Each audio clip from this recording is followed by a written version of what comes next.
अनुशासन ध्याड़ा जिसलै एमरजेंसी का दौर हा तो मते सारे लीडर जिहड़े वो जेलें च हे। अटल बिहारी वाजपेयी होर भी जेल च हे ते जेल के अंदर उन्हें मती सारियां कविता लिखियां।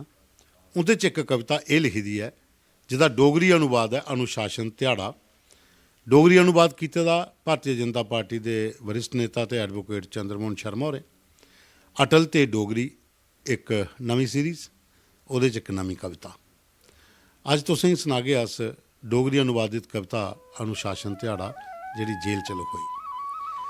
अनुशासन का पर्व है भावें दा उपदेश। अनुशासन का पर्व है भावें दा उपदेश। अवालाद दी बाह दिया करदी संदेश।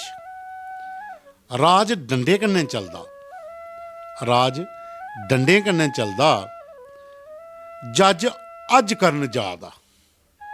राज डंडे कन्नै चलदा ते जज अज करन जादा।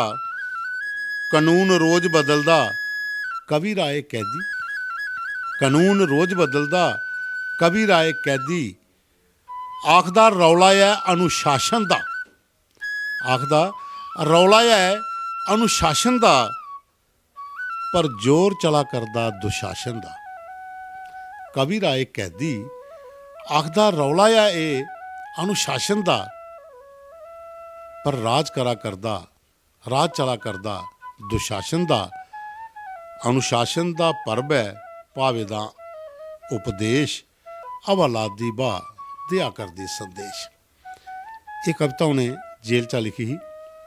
तुसें कनेही लगी ये पर कमेंट जरूर करियो, शेयर भी करियो, लाइक भी करियो। तो कल फिर मिल गए एक नवी कविता।